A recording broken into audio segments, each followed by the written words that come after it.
माननीय शिक्षकगण और मेरे साथियों, आज मैं आपके सामने जलवायु परिवर्तन के जीवन पर पड़ने वाले गहरे प्रभावों पर पक्ष रखते हुए बोलने आई हूँ।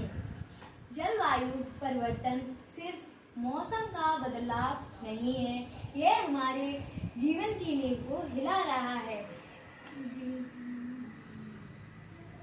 बढ़ते तापमान के कारण ग्लेशियर पिघल रहे हैं, जिससे समुद्र का स्तर बढ़ रहा है और तटीय क्षेत्रों में रहने वाले लोगों का जीवन संकट में है। किसानों की फसलें अनियमित बारिश एवं सूखे से बर्बाद हो रही हैं। इससे न सिर्फ अन्न संकट पैदा हो रहा है, बल्कि आर्थिक समस्याएं भी बढ़ती जा रही हैं। इससे हमारे स्वास्थ्य पर भी असर है। तेज गर्मी से बीमारियां जैसे डेंगू, मलेरिया और सांस फूलने की बीमारियां तेजी से फैल रही हैं। वन्य जीव और पर्यावरण भी संकट में है। कई प्रजातियां विलुप्त होने की कगार पर पहुंच चुकी हैं। अगर हमने अभी कदम ना उठाया तो आने वाली पीढ़ियां हमें कभी माफ नहीं करेंगी। प्राकृतिक तथा मानवीय कारणों से जलवायु स्थिर नहीं हो पा रही है। इसलिए ऊर्जा की बचत, वृक्षारोपण एवं पर्यावरण संरक्षण अब हमारी जिम्मेदारी है। इसलिए मिलकर प्रण लेंगे, धरती बचाओ भविष्य बचाओ।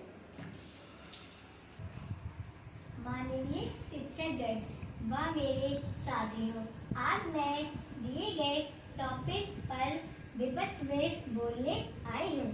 मेरा मानना है कि जलवायु परिवर्तन को लेकर जितना डर फैलाया जा रहा है उतना सच नहीं है। पृथ्वी के इतिहास में जलवायु बार बार बदलती है। कभी हिमयुग आया तो कभी गर्मी बढ़ी। यह प्राकृतिक प्रक्रिया है। तकनीकी और प्रगति विकास के लिए हमें उद्योगों, कारखानों और संसाधनों का प्रयोग करना ही होगा। कई वैज्ञानिकों का मानना है कि यह समस्या उतनी गंभीर नहीं है जितना मीडिया वाले और संगठन दिखा रहे हैं।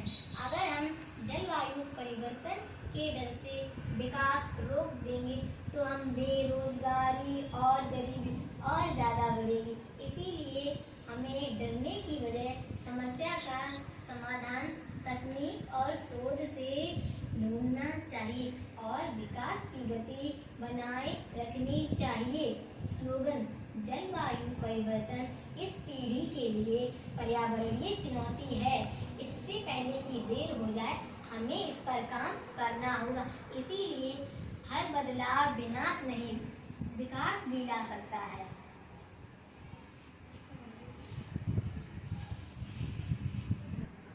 प्रधानमंत्री जी के द्वारा हमारा मानना है कि जलवायु परिवर्तन की समस्या से निपटने के लिए पाबंदियों वाले रवैये को बदलना चाहिए और क्या नहीं किया जाना चाहिए से हटकर क्या किया जा सकता